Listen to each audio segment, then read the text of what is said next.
Welcome to Let's Talk PCOS. I'm Christine, and if you've ever felt confused, dismissed, or overwhelmed on your PCOS journey, you're in the right place.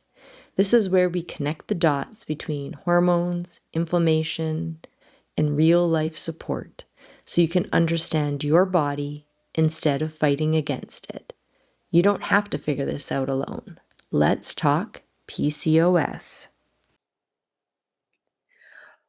One of the most common things women hear when they're diagnosed with PCOS is that it's a hormonal condition, and hormones absolutely play a role. But over the past decade, researchers and clinicians have started to understand something important. PCOS is not only about hormones. It is also deeply connected to metabolism and inflammation.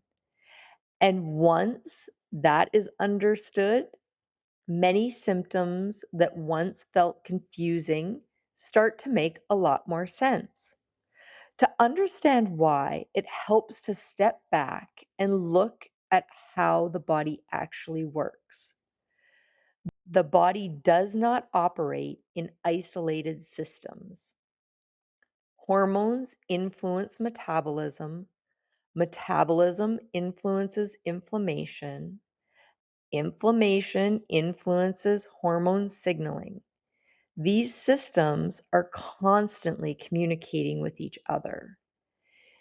Think of it less like separate departments and more like a network. Everything affects everything else. And in PCOS, some of those communication pathways can shift. One of the most discussed examples is insulin. Insulin is a hormone that helps move glucose from the bloodstream into the cells where it can be used for energy. When the body's cells become less responsive to insulin, the body compensates by making more of it. And that increase in insulin can influence ovarian hormone production. That shift can contribute to higher androgen levels, which are hormones that can affect things like acne, hair growth, or hair thinning. This is one of the reasons symptoms can appear in places that seem unrelated at first: skin, hair, energy, cycles, metabolism. They're not separate issues. They're often connected through the same underlying pathways. Now, it's important to say something here. Not every woman with PCOS experiences insulin resistance. It affects approximately 70 to 80% of women with PCOS. But many women do experience in how their body regulates glucose and insulin. And those metabolic changes can influence hormone patterns. Inflammation can also play a role. Research has shown that many women with PCOS experience low grade inflammatory activity in the body. This is not the type of inflammation you feel when you're sick or injured. It's quieter, but over time, it can influence how the body regulates metabolism, hormone signaling, and energy. This is one reason PCOS often affects more than reproductive health. Women may know change, Women may notice changes in energy, changes in their skin, changes in their metabolism, changes in their sleep or moods.